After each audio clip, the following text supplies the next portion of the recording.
Assalamualaikum warahmatullahi wabarakatuh. Waalaikumsalam warahmatullahi wabarakatuh. Afwan izin bertanya, hukum nikah siri adalah sah di mata agama. Pertanyaannya, jika dari pernikahan siri itu lahir seorang anak, lalu pasangan itu bercerai, apakah hak nafkah anak tersebut sama seperti hak anak yang lahir dari pernikahan negara? Dan bagaimana rincian nafkah yang sesuai untuk anak tersebut? Apakah seikhlasnya saja atau bagaimana Buya? Syukran, wassalamualaikum warahmatullahi wabarakatuh. Pertama, nikah siri asalkan memenuhi syarat-syaratnya adalah hak sah secara agama. Secara agama artinya punya hak yang sama.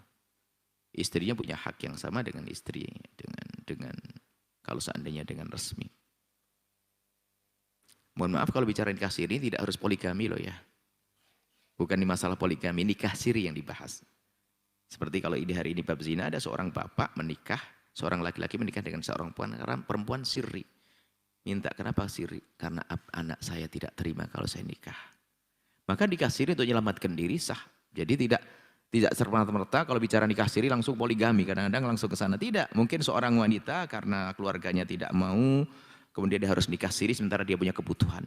Nah kemudian setelah nikah siri, maka kami himbau, jangan sampailah kalau bisa nikah siri tanpa ada surat kalau bisa. Kecuali keadaan darurat tadi. Keadaan tertentu, misalnya seorang wanita hajat yang syahwatnya tinggi, kemudian ketemu laki-laki yang juga syahwatnya tinggi, kemudian mungkin anak-anaknya belum bisa nerima, mungkin dengan yang halal, takut haram melakukan, mungkin sekali itu semuanya. Untuk anak-anak masih lagi sekolah, karena sudah ketemu jodoh, ini laki-laki baik, anak-anak baik, kemudian disekolahkan, penting nikah dulu, halal, hari ini memang hari mengerikan, kemudian sama sekolah berjanji untuk tidak hamil dulu dan sebagainya, namanya orang sudah halal, lalu hamil. Anaknya gimana? Ya mesti anaknya anak halal, anak benar. Berhak mendapatkan waris yang sama, nafkah yang sama. Cuman kami himbau nikah siri itu adalah harus keadaan tertentu. Jangan sampai, karena hak perempuan kan harus dilindungi ya. Karena dengan surat nikah itu melindungi hak perempuan. Nah, semestinya hendaknya semacam itu. Cuman semuanya dilihat dari keadaan. Intinya kalau kembali kepada bab tafsir yang kita hadirkan saya ini, zina harus dihindari sebisa mungkin. Naudzubillah kehinaan.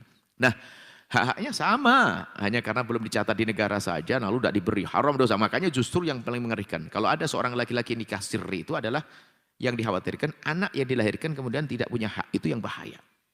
Berarti bapak ini zalim dia kepada anaknya. Anaknya tidak tercatat. Semua mungkin keluarga yang lain tidak mengakui karena tidak ada suratnya. Oh bahaya ini. Tapi haknya sama, tidak ada beda. Hanya bedanya tidak dicatat di negara saja. Maka kami himbau yang nikah siri hendaknya jika tanpa ada darurat ya dicatat secara resmi agar terjaga haknya sang anak. Nah, kalaupun dia nanti harus ada saksi-saksi gitu loh, bahwa ini anakku, supaya tidak diingkari oleh yang lainnya. Secara hak sama, bicara hak. Adapun apakah orang harus melakukan nikah siri, babnya beda, pertanyaan beda. Apakah saya harus melakukan nikah siri, dilihat keadaannya. Apakah boleh atau tidak, dilihat keadaannya. Nah ini adalah masalah ini. Hanya yang kami sampaikan, nikah siri asalkan terpenuhi syarat-syaratnya, maka dia nikah yang sah, dan berhak mendapatkan nafkah yang sama, dan anak-anaknya pun punya hak yang sama dan nasabnya juga sambung. Wallahu a'lam bishawab. Setelah Anda menyaksikan video ini, jangan lupa berselawat kepada baginda Nabi Muhammad sallallahu alaihi wa alihi wa sahbihi wasallam.